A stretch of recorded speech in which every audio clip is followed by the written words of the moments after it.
Don't stop.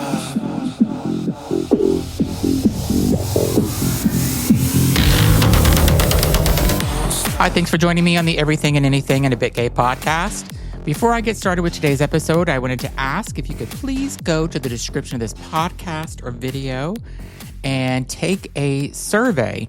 I am trying to figure out who my audience is, also what you like about my show, what you don't like about my show. I'm trying to come up with new themes and think about new types of guests, and any information you can give me in the survey would be super helpful, and it takes less than 10 minutes. So thanks so much for doing that. Now, my guest today, I'm going to kind of just jump right into who she is. Her name is Sunshine the Sober Witch, basically is her name. And that's a lot to think about, like, who is this person? Before interviewing her, I think she reached out to me she had to have reached out to me to be interviewed. And I think her name alone made me kind of piqued my interest. I'm like, oh, like, who is this person? And but we had a fantastic conversation. She basically is sober. She's been sober, I believe, 6 years. My memory's serving me correctly. And she's helped other people, and she is a witch, and she's just got a really interesting story. And I love just hearing about who she was, about how she helps people, what people think about what witches are today and stuff. Because, if you think about like a witch when you were growing up, or at least when I was growing up, it was, the lady with the big nose and the wart on it, and she had to wear all black, and she flew in a broom, and she had a big black hat and stuff. Or you think about maybe witches as being, part of Satan or whatever, the devil and hell and evil and all that other stuff. That's probably what religious people think of witches. I always related witches also to Halloween as I was growing up. And, but there's different types of witches and stuff. And she's none of those things that I just mentioned. So she's her own unique person. She likes to help people. She had an amazing energy with her about herself whenever I was interviewing her. I really appreciated her taking the time for me to let me interview her, and her telling me about herself and her life and how she got her name Sunshine. And we really kind of got into it. So super interesting person. I hope you enjoyed the interview as much as I enjoyed interviewing her. And thanks for listening, and leave a comment and let me know what you think about Sunshine the Sober Witch. Thanks so much. Hi, thanks so much for joining me on the Everything and Anything and a Bit Gay podcast. I'm your host, Zach Randles-Friedman. I want to welcome my guest today, Sunshine, and you call yourself the pink-haired sober witch. Welcome to the show. Hi, Zach. Glad to be here. So tell me how you came up with that name. Sunshine, the pink-haired sober witch. Well, the sunshine was gifted to me by the universe back around 2009. I had a dear friend of mine whose daughter was 3 years old. I hadn't seen her in a while, and all of a sudden she started asking her mom for Auntie Sunshine. Oh. Yeah. And so I showed up at the house, and all of a sudden her little daughter comes running over, Auntie Sunshine. And my friend looked at me and said, "You're Sunshine?" I said, I guess I am. So it's kind of stuck, it's just been a nickname. And when I stepped into recovery, over 6 years ago, it just felt so much more. I mean, I think a lot of people, when they go through transitions in life, feel like they're reborn. And so I felt like I was reborn. I took the name. I think it was like a month after I stepped into recovery, the same thing. I'd always put like streaks in my hair, but I'd never gone like full pink. And so I told my hairdresser, I said, put it all pink. I said, I'm done hiding. I'm done not showing up in the world in the way that I want to show up. Yep. And so you add all that together, and the fact that I'm recovering from alcoholism and the practice witchcraft. Can we talk about that a little bit? Yeah, absolutely. So I respect it so much because my brother is, I should know the years. It's either 12 or 13 years sober. And so, 12 or 13 years ago, before he decided to go to rehab himself, I kept telling my mom, you're going to get a call any day now and he's going to be gone. Just prepare yourself for this. That's where we were. So what was your kind of, and there's a lot of people that have addiction. And what was your point where you're like, I gotta stop this. I gotta get help and I want to be sober. Yeah. I think that it's interesting, and I've been given some thought to this. I think that there is whispers of this well before the time actually comes that you finally decide to like take the leap.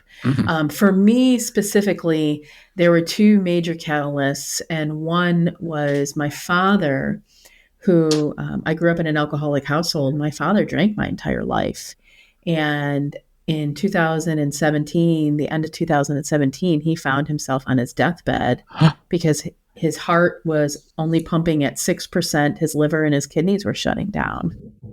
Did he make it? He did. He got a really, really intense surgery that, it's this bridge surgery to a heart transplant, and then had a heart transplant in 2018. But as my father is going into the hospital for this heart transplant in 2018, my cousin, who is a year younger than me, was also in the hospital where his body was now shutting down from alcoholism. Wow. So I had these two people who I loved and cared about very much, and I was literally watching what the effect of alcohol was doing to their bodies. And I knew, obviously, growing up in the household that I did, what it did to the family unit, what it did to me. And this just causes this gigantic mirror to go up in front of you and you start asking yourself, like, what am I doing to myself? Mm-hmm. Yeah. That's great. I mean, do you still kind of look back and be like, you're so proud? You should be so proud of yourself. 6 years is such a milestone. You should just, do you ever like celebrate yourself? I know you probably do every year on the anniversary, but do you do it just sometimes during the year too? I am so grateful. The times where I'm like the most grateful, and it's like this feeling of being very proud and celebratory, is when life really like hits you, gives you a big shit sandwich. Mm-hmm. And, it's hard, it's tough, and you can feel the somatic of like, whether it's getting into an argument with someone and you realize, I didn't turn to alcohol. I didn't turn to self-destructive behaviors. I'm not over here beating myself up. I'm not getting caught up in a huge shame and guilt spiral. Mm-hmm. And it's in those moments where absolutely I celebrate, because once upon a time, I was the individual that if I wasn't numbing, I was probably lashing out or causing more chaos just because I didn't want to feel the way that I was feeling. That was my brother, totally. Yeah. And he reflects back on that sometimes whenever we talk or we see each other like once or twice a year, and we can joke about it now. He's like, like we're at that point where it is, but I just can't. I never thought because my parents did send him to rehab several times, and it never stuck because they were making him go. And he had DUIs and he had all this other stuff. And now whenever he decided the day after his birthday that he was going to go on his own, that's whenever it stuck. And now he's married. He owns his own house. He has his own cars. He has he has a great job. I mean, he's everything that my mom always wanted him to be. So it's just, I'm so proud of him. So shout out to my brother, Josh. Yeah, absolutely. So tell me the moment or experience that kind of set you on your spiritual path to kind of be a witch and a healer, and tell my audience like what a witch and a healer is. I was raised Catholic, so I went to Catholic school all the way up till 12th grade. But there was somewhere along the line that things just didn't feel right. So I've identified as a witch for the majority of my adult life since I was like 16, right? I practiced spells. I did a lot of reading, a lot of research. But it wasn't until I stepped into recovery and I got through, I stepped in, I kind of went into a traditional recovery program. And after 90, these 90 meetings in 90 days, I I had to look at myself and say, like, how am I going to stay sober? Right? That's Hmm. great. I've gotten here, Yeah. but how do I keep it? And so I did an evaluation and looked around, and the people that I admired, that I saw had a lot of years in, that weren't struggling with relapses, that looked like they were enjoying life, they all had one thing in common, and they had some spiritual belief that was important to them and ingrained in their daily life. Hmm. And so when I asked myself that, I knew without a doubt that it was the practice of witchcraft and the belief of magic, and these esoteric kind of concepts that really mattered. And so to answer your question, I mean, and I get this often, like sometimes people hear the word witch and they automatically are going to jump into it's dark, Hmm. it's dangerous, it's Yeah. satanic, it's That's why I evil. wanted you to say it, because I know that's not what it is. So. Yeah, yeah, and I understand that. I understand that there's a lot of story out there that paints it into a misunderstood place. But for me, a witch is an individual that believes in and practices the psychic arts, right? So we believe in our intuition, we believe in our psychic gifts, we believe in our ability to hear from spirit. We Hmm. believe, and this can be, using tarot cards, pendulum. But if you can hear spirit, if you can be compelled to live a life that is divine, that's a connection to your psychic gifts. The second thing is the belief in the practice of magic and spell and ritual work, Hmm. right? And so, from a witch perspective, I think a lot of times they think that this is, in a dark room with candles and A smoke and big black incense. cauldron. Yeah, but this can be at your kitchen counter, Yeah. as you're cooking and saying prayers and intentions into the food that you're making. This can be, just the prayers that you say every night to make sure that your family or your loved ones are protected. And these are all acts of magic, right? And have you totally pushed out being Catholic out of your life? So, yeah, I mean, I have a very amazing relationship with, you know, Jesus, with Mother Mary. The concept of Catholicism and the patriarchy that's involved around it Hmm. just doesn't sit well with me in a lot of Hmm. regards. It doesn't embrace and respect and honor the divine feminine, right? Yep. Um, so I don't want to say pushed it out, but I've come to understand the role that it had in my life. And I wholeheartedly respect anybody that still practices and believes in it. Um, as long as, let's be real, they do so with love and not judgment and hate. Yeah, exactly. I don't care what And anybody is, as long as they're not pushing it on people and they don't like it. There's all this judgment and hate. yeah. Um, so I've taken psychic and medium classes. I'm getting ready to take a tarot card class on the Oh my 17th of gosh. this month for 6 weeks. And so, I mean, I haven't believed in any religion in a long, long time. But once I did my mediumship class and I connected to spirits on the other side, that's when I'm like, if everybody just would believe this, I think people would be less frightened of death and just, Mm. it would just be a better world in a lot of ways if people just would embrace this. But I don't know if that will ever happen. Yeah, I mean, it would be very lovely, but there becomes people find comfort in the disbelief. Hmm. Yeah. Yeah. So how did your psychic and mediumship abilities kind of connect with you during your recovery journey? Yeah. So I realized at some point as I was sober, I realized part of the reason that I had been drinking, there was a handful of reasons, but one of the reasons was just the energetic overwhelm, right, of having these gifts. I mean, I believe all of us have gifts. Hmm. All of us have these psychic gifts. Some of us are just more sensitive, more attuned, right? It's like an artist, right? Some Hmm. people can sit down with pen and paper and they can draw you, a beautiful picture, not even thinking anything of it. And others have to spend months and years practicing to draw the same picture. I was both blessed and cursed with pretty strong gifts at a young age, right? And I say cursed because part of its curse led me to numb Hmm. through alcohol and drugs, right? It led me to numb. And so as I'm sitting there and I'm sober, I'm starting to notice. I'm starting to notice the sensitivities. I'm noticing the mind reading show up. I'm noticing the feeling of like how it would feel to walk into some of these recovery rooms, and if somebody was struggling, how hard it was for me to sit close to them, Mm-hmm. right? And so, these gifts awakened, and I started to, the story goes, I think I was about a month in and sitting at some of the tables, in these recovery rooms. And I realized that my grandfather found my family. It was my grandmother's fifth husband, found my family while he was in recovery, right? He Mm. was working a program and ended up knocking on her front door with her oldest son Oh, coming out of wow. jail. Yeah.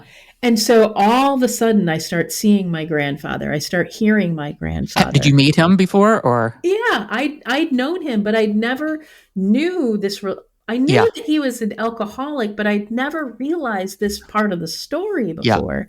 Yeah. And so early in recovery, my grandfather would often talk to me, would often sit with me in Mm-hmm. those meetings and be there in those rooms with me, right? And I just started to watch at some point how strong these gifts were, and started to talk to my grandmother more, she was a medium when she still walked this earth, and started to connect and really realized how important that conversation with the divine, whether it was my spirit guides, my ancestors, my higher self, realized how important that conversation, that regular connection was, Mm-hmm. uh, in making me feel comfortable and confident in my recovery. Yeah. What do you think happens to us when we die? Just to I mean, I know what I think, but just what would you tell my audience what do you think happens? That's a really complicated question. I mean, it's an easy question, but a complicated Yeah. answer. I think we have our physical form that does what it does, whatever you Yeah. do, whether you've cremated or you're buried or Yeah. anything of that nature. I believe that our soul continues to move forward throughout lifetimes, right? So Mm-hmm. I believe in the concept of past lives, but I also believe that our souls have an imprint or a remembrance of this particular lifetime. That is why even if a soul continues to move forward into multiple lifetimes, we can still connect with our ancestors and the spirits as we knew Mm-hmm. them in our lifetime, Yeah. right? So, I believe in the collective consciousness. I believe in the thought that everything happens all at once, everywhere. And so with this, I can talk to my grandfather, and my grandfather's soul could still be reincarnated in another life somewhere else. Can you talk to him whenever you want? Mm-hmm. I wish I could do it with my father. I never mastered it, so I know it's like years and years of practice, but I was never able to do that. It's I will tell you, having conversation on a regular basis is the first step. I mean, I've mentored and coached folks for years on their gifts, and they're like, "How do I start hearing spirit?" And I said, "Do you talk to them?" Well, no. I said, "Well, then you're not going to hear them. Yeah. So you got to talk to them first." Yeah. Yeah. So tell me about the Sovereign Phoenix and how did it start? Mm. So the Sovereign Phoenix just finished the incorporation process and Oh. setting everything up. Yeah, like literally. But it started back in February for some odd reason. And I lead a spirit driven life. Some odd reason in February, I started having like ads show up for churches, like church buildings. Oh, And so really? I'm like, yeah. So I'm like, this is really, I mean, I love old buildings as it Yeah, is. yeah. So I'm like, this is fascinating. And for a moment, I was like, well, maybe I'm supposed to buy an old church building. Maybe I'm supposed to like use that for ritual or something, Mm-hmm. or like, I don't know, maybe there's something I should do. And as I leaned further into it and started to have conversations with spirit around like, where is this coming from? And why are you bringing this to the table? It became more and more obvious as I was talking to spirit, and as well as listening in the recovery circles that I lead, that there is a need for some protection Mm-hmm. for us that are practicing witches, especially those of us that are using our practice of witchcraft in recovery. And so Spirit was the one that told me, I think it was probably April or May of this year, you're being called to start a religious organization for witches in recovery. And did you find a church?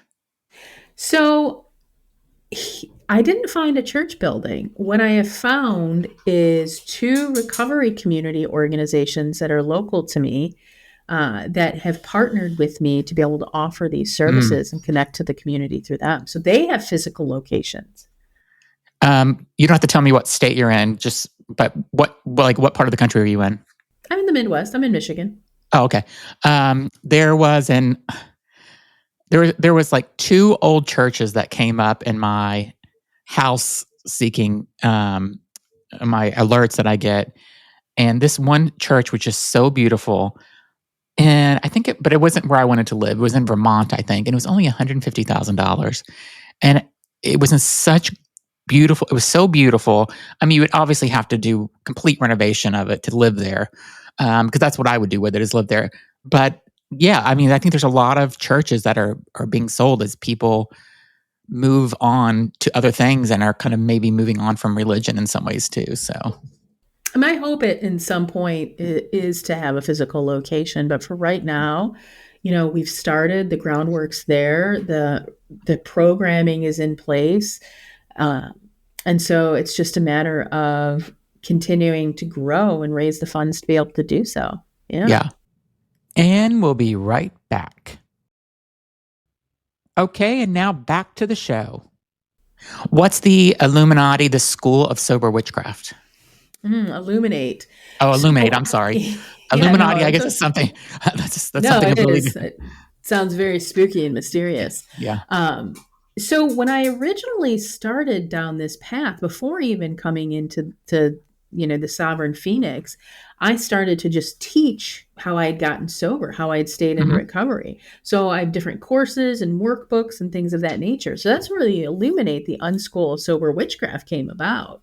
And so now, I refer to the sober witch life movement as both the teaching aspect with Mhm. Illuminate, as well as the Sovereign Phoenix, which is the Recovery Covenant Community Organization. And you have a book called Sober Witch Life, A Magical Guide to Recovery, and it blends your memoir, rituals, and reflection. And I will put a link to this book in the description of this podcast or video that you're listening or watching, and that way you can go and get it. So that's amazing. Yeah. And Yeah. and Thanks. do you want to continue kind of building it out, or are you happy where it is now? No, there's a lot of plans that are kind of in the works. So both from a author perspective, I've got like I think 6 or 7 different books that are like in the wings to be able Okay. to write and expand upon. Um, we are hoping here with the Sovereign Phoenix and the Recovery Coven to continue to extend. We already share this nationwide, but I want to be able to start to train clergy, so to speak. I call them recovery god witches, Hmm. train them to be able to start up their own covens in their own area, to meet with connect with recovery community organizations in their space, and start seeing more and more of these circles throughout the US. My vision is to eventually have 3 meetings every single day available. Oh, wow. Yeah. You're really going to get into it then. Yeah, I mean, I need the help and the support to do it. But yeah, I mean, there's a number of different recovery programs that are out there, and I know there's a need. I know that the reception of it has been phenomenal. And so, yeah, let's make sure that folks have an alternate recovery, platform that aligns with their own spiritual beliefs. Yeah, that's the whole purpose. Did you have any kind of certain spells or certain ways that you were writing or rituals that you were doing that kind of helped you while you were writing the book? Yeah, so when I wrote the book, the biggest help that I had is I have a very dear friend that's a writing coach, and she Mm. creates a container she refers to as a parallel play date. And so for 2 hours every week, she sets up a Zoom, and she leads you through a guided meditation. And then you're given like that time and space to be able to write. And so, or do whatever creative, Yeah. aspiration that you have. And so that was how the entire year, it took me a year to write the first draft. That's what I used. I used the time and the space. And so we would have this beautiful guided meditation. I would connect with spirit. I would light a candle. I would put the incense on. And I asked my grandfather to help me translate this so that not only does it support witches in recovery, that anyone could pick it up, regardless if it was alcohol use, substance use, food addiction, trauma, anyone would be able to pick it up and Yeah. find something valuable in it. What do you think draws more women in LGBTQ community to witchcraft today more than you don't normally see and you're not to stereotype, you don't usually see often, I guess, and maybe I'm wrong, a straight white man wanting to do this. So what do you think draws women and LGBTQ plus people into it? So the practice of witchcraft is a very divinely feminine energy. Yeah. Right? And when we think about the divine feminine energy, it's going to be aligned with our intuition. It's going to be aligned with our feels, our emotion, the emotional body, versus that divine masculine has more structure and order. So when we think about things like religion, we think about structure and order, you're going to go down Catholicism, you're going to go down Lutheran, you're going to go down Muslim, you're going to go down, some of these other more very strict. The witchcraft practice, though, is going to be aligned to anyone that truly is more in touch and aligned with their own divine feminine. And so it is a lot of women. Don't get me wrong. There are women that are more aligned to their divine masculine. It is going to be a lot of queer folks, neurodivergent folks, anybody in the LGBT community, because very often they are much more likely to embrace that divine feminine intuition embodied. I like to be in my feels. I like the somatic experience.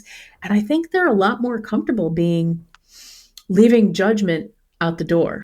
Yeah. So what advice would you give somebody that is being judged? Like they want to do this and, let's say that you have somebody and their friends are judging them or their family's judging them because they want to try witchcraft. What's your advice to them? My number one piece of advice is to find the community that doesn't judge you. And I don't care if we're talking about witchcraft, we're talking about you are queer, trans, gay, you want to dress up like a furry. I don't care what it is, right? Find a community that doesn't judge you, that is safe, that welcomes you. And if you still have your family or your friends, which I wouldn't say that they would be friends in that instance, but your family or individuals that are around you that are casting judgment, that to me is a call to do some really intense shadow work to say, what does that relationship really need to be in your life? Yeah. I think everybody needs to do that sometimes.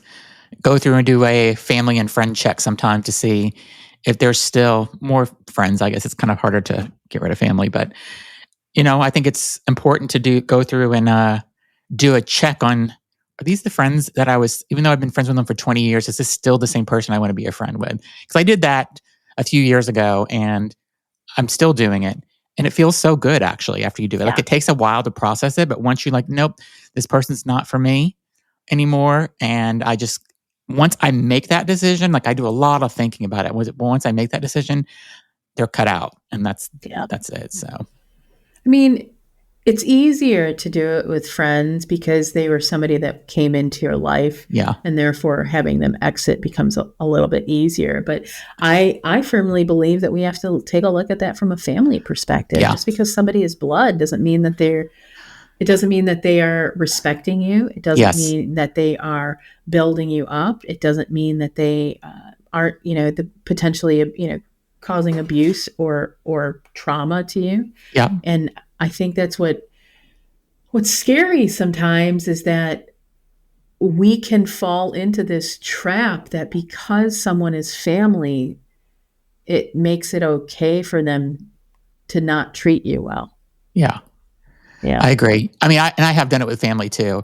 There's a uncle that we have that we've all stopped speaking to. So, because he's just not a nice person.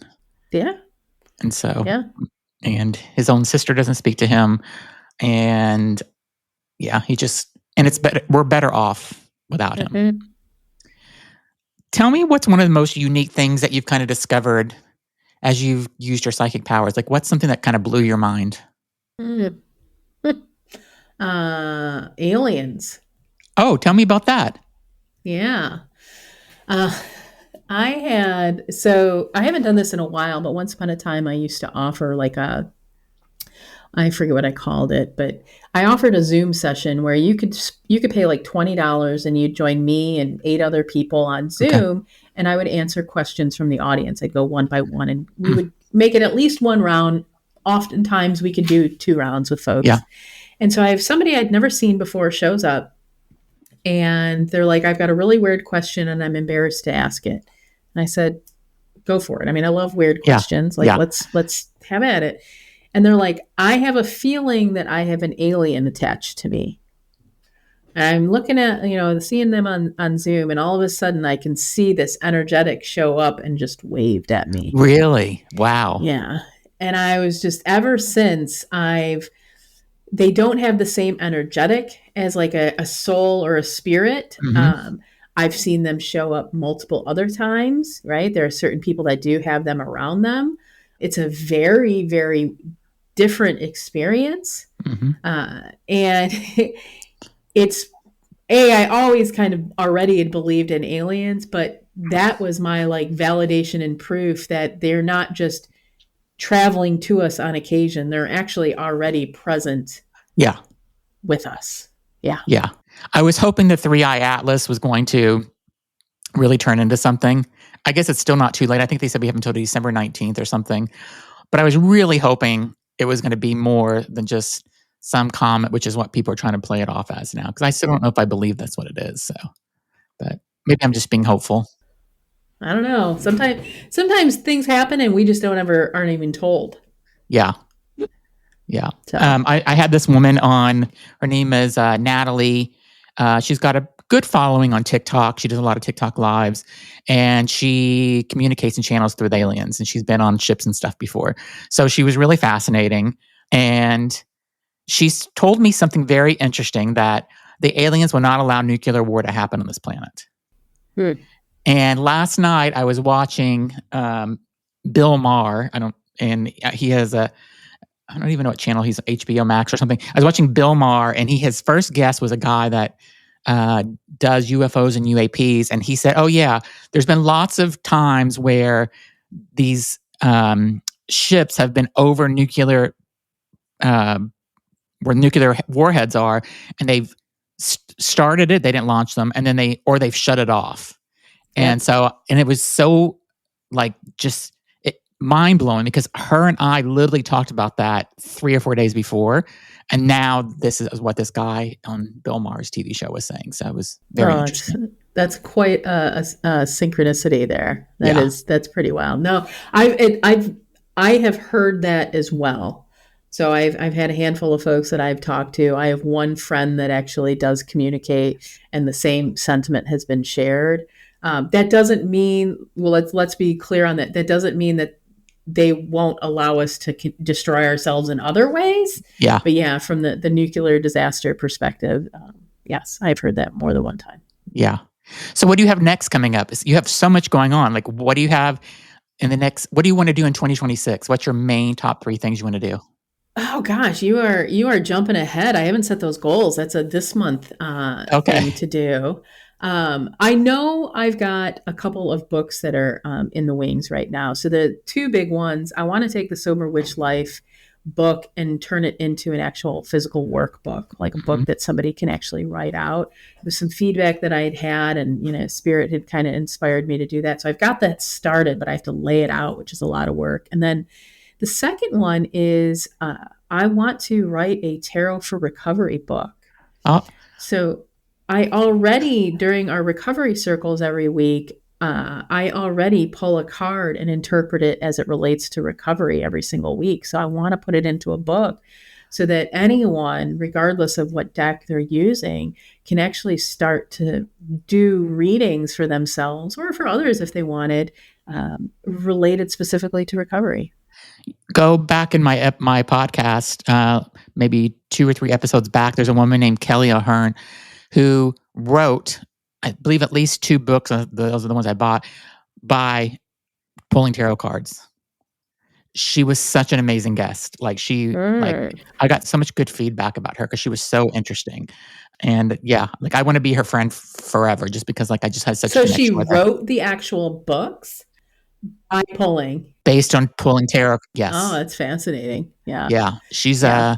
She's really, really awesome. So I'll send you the link email afterwards if you're interested in Yeah, that would listening be to it. amazing. That would be amazing. No, tarot has played such a huge role in my life for years, but in my recovery, I mean, I pull cards almost every single morning. I have a couple of, really beautiful oracle deck that I use too for other reasons. I mean, there's just, yeah, it's so I would love to be able to give birth to that book next year. That's Yeah. that's I a think you big should one. do it. I think it'd go over so well. Mm-hmm. I think the world needs more stuff like this right now, especially. So I could not agree with you more. I had the option, Zach, when I edited, I sat with Spirit and I said, what do we do? Do we find a publisher or do we uh-huh. self-publish? And Spirit was like, you have to publish this. It can't wait. It Yeah. has to be brought out into the world now. Yeah. Are you on Amazon? Yep. Okay. I'll put a link to your book on Amazon. And if you can email me and tell me anywhere else you'd like people to buy it from. And I'll put a link to all your social media also in the description of the podcast or video. So Awesome. you've been an amazing guest. You're so interesting. I couldn't wait to talk with you. So thanks so much for being on the show. And I come back whenever you're ready to come back and talk about your next book. I'm here for you. Oh, I appreciate that, Zach. Thank you much. Thanks, everybody, for listening. Be sure to follow the podcast if you haven't already, and go in and buy Sunshine's book. Do it today, because I'm doing it as soon as we hang up. So thanks, everybody, for listening.